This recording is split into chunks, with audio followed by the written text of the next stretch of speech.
There's not ever been in my life. I love everyone. What's going on, you crazy bastards? You're back here with Rob Kimball from sonsofwrestling.com for a TNA Impact Wrestling review. And holy shit, you know what?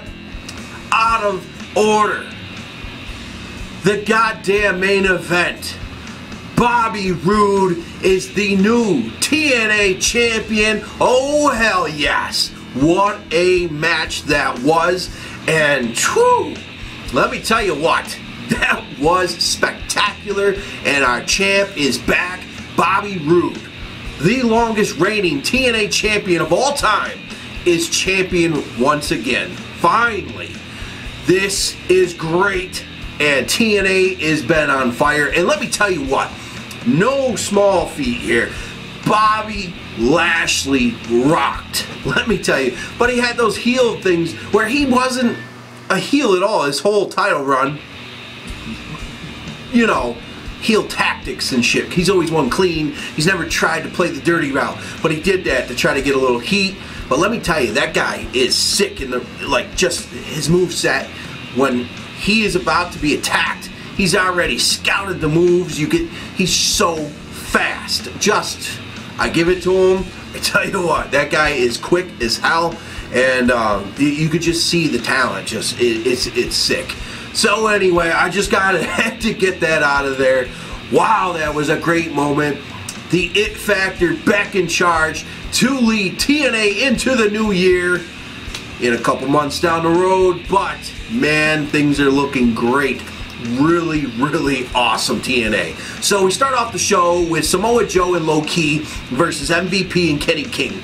Now, more great shit. Great teamwork, both teams, and great wrestling. You can't go wrong. So this is part of that tag semi series deal that they got going on. So anyway, Low Ki, let me tell you what, this guy's the fucking all-star of this match. It just saved fucking, just amazing shit. And, well, he takes out MVP, then he blasts MVP, or, Kenny King in midair, allowing Samoa Joe to get the coquina clutch here, but it was just great work. Low Ki set aside all his feelings, wanted to be the X Division champion, and really tagged up and played his part right down the line, and he was the man here tonight. Just saying. Then we have Bram down to the ring, and he's planning on destroying the Brotherhood of Hardcore because that's what he's got on his mind. And hell yes, his match with Abyss, and the match with Abyss was sick. So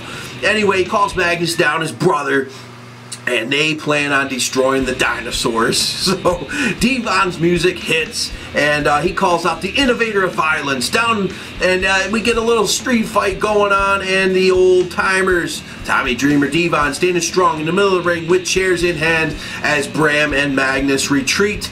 We'll save it for another day, folks. So, and which is cool and all, but man, Bram, his character is just jumping off the screen. Magnus has fell flat a little bit, in my opinion. What do you guys think? Comment down here. Devon and Tommy Dreamer, always fun.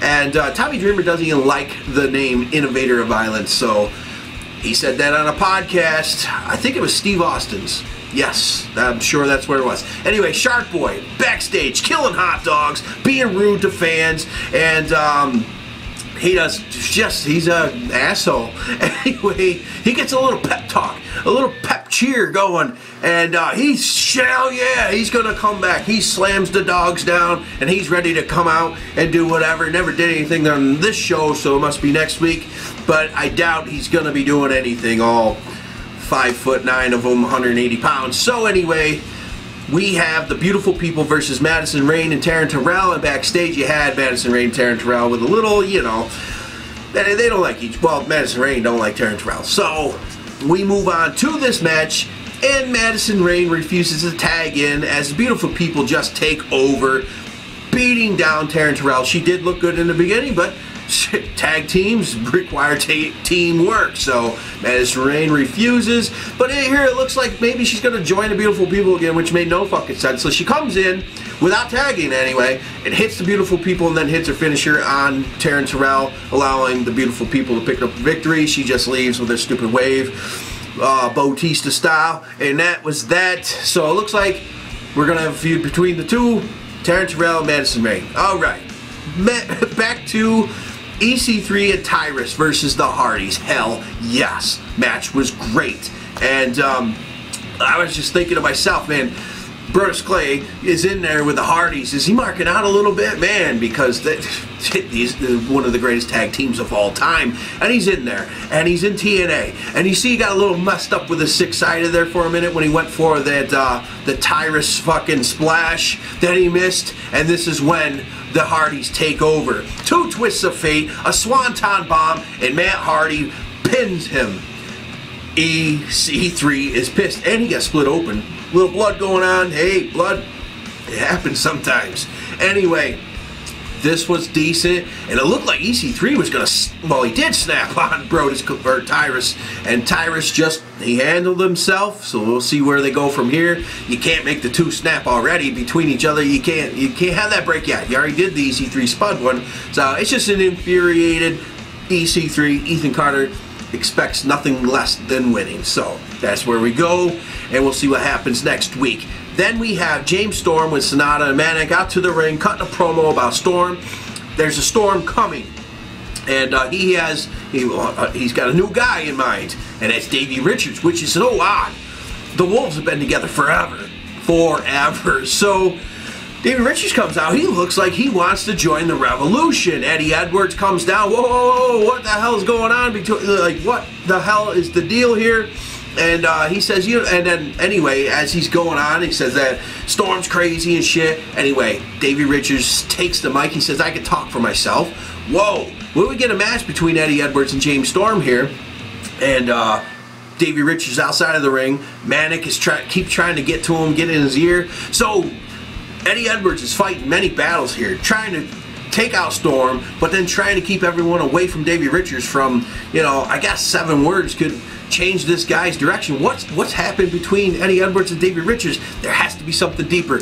But real storyline, Davey Richards suffered a leg injury, broke his leg, and this is the perfect thing for him to do while he's not working. So, and the tag team titles don't have to go anywhere. They don't have to give them up. So this works out perfect, and it looks like this is going to happen. Anyway, we get into a little heated argument with Davey Richards and Eddie Edwards. Eddie Edwards does not see that James Storm is setting up the last call, and Davey Richards doesn't even say nothing. Backs off, lets him get cracked in the jaw, look like a tooth flew out, get the victory, and looks like Davey Richards might be joining the Revolution, so it's pretty crazy.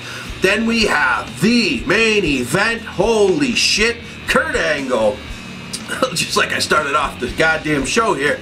Kurt Angle, guest referee, awesome shit. Bobby Roode versus Bobby Lashley for the TNA Wrestling Heavyweight Championship belt. Holy shit, just great. And let me tell you what, like I was saying, fucking Lashley is so damn quick, fast, and he's just dominating everything. Roode ends up coming back, but he is under some kind of injury in his ribs, stomach, something, and Lashley accidentally takes out Angle. Then he hits a spear to Angle after that, and but he's just taking out everybody. And anyway, we get after all these people he takes out, Brian Hebner comes running down to the ring, and well, we get a kick out. Hell yes. Bobby Roode kick out. Looked to be real close here. Holy shit. And let me tell you what, that Lashley spear to the stagehand, they call him. That's what he was, sitting ringside in a chair. Oh man, that guy got pummeled. Holy shit, that was crazy. And anyway, Lashley hits a low blow, grabs his belt, and he goes to fucking crack Bobby Roode with it. Brian Hebner says, no, you can't use it. Well, Brian Hebner gets clotheslined inside out from fucking Lashley. Lashley goes for the belt, cracks Bobby Roode with it, gets Angle finally back to, he's in, goes for the pin, kick out. Yes, we're still in it. Bobby Roode's still in it, and it's just crazy that Lashley finally goes for all these heel tactics here when he hasn't had to do any of that. So this is making things look pretty damn good. And Bobby Roode, he gets fucking Lashley up, ready for the Roode bomb. But Lashley grabs the ropes and he's fighting it off. Lashley gets up on the top turnbuckle. Wrong fucking move. We go for the Roode bomb, but we don't get it because Lashley slides on down, goes for the roll up. Bobby Roode slides down, grabs the legs. 1, 2, 3. Fucking TNA champion Bobby Roode once again. This was awesome. Blowing up. Hell yeah, you can't go wrong. Bobby Roode taking TNA into 2015. Yes! So, will we get a Roode Storm feud again? Just opposite ends of the spectrum. Heel, face is now on the opposite ends here. But anyway, it will be awesome if it happens because those two just tear it down every time they get into the ring together. And this is a good goddamn day. TNA, It Factor, Bobby Roode, champ, once again. Can you go wrong? No. Comment down here, hit the thumbs up. Go to sonsofwrestling.com, get yourself some cool ass wrestling t-shirts, the alternative shit that people don't offer, or the stuff that I've designed for pros that have their own shit on ProWrestlingTees.com. So you can check them out there. I have my own shit, and you may have seen some of my stuff. Yeah, some famous people wore my gear. Anyway, guys, it was fun. TNA, support pro wrestling. If you like wrestling, you'll support TNA too. So that's just it. Till next time, guys. Peace.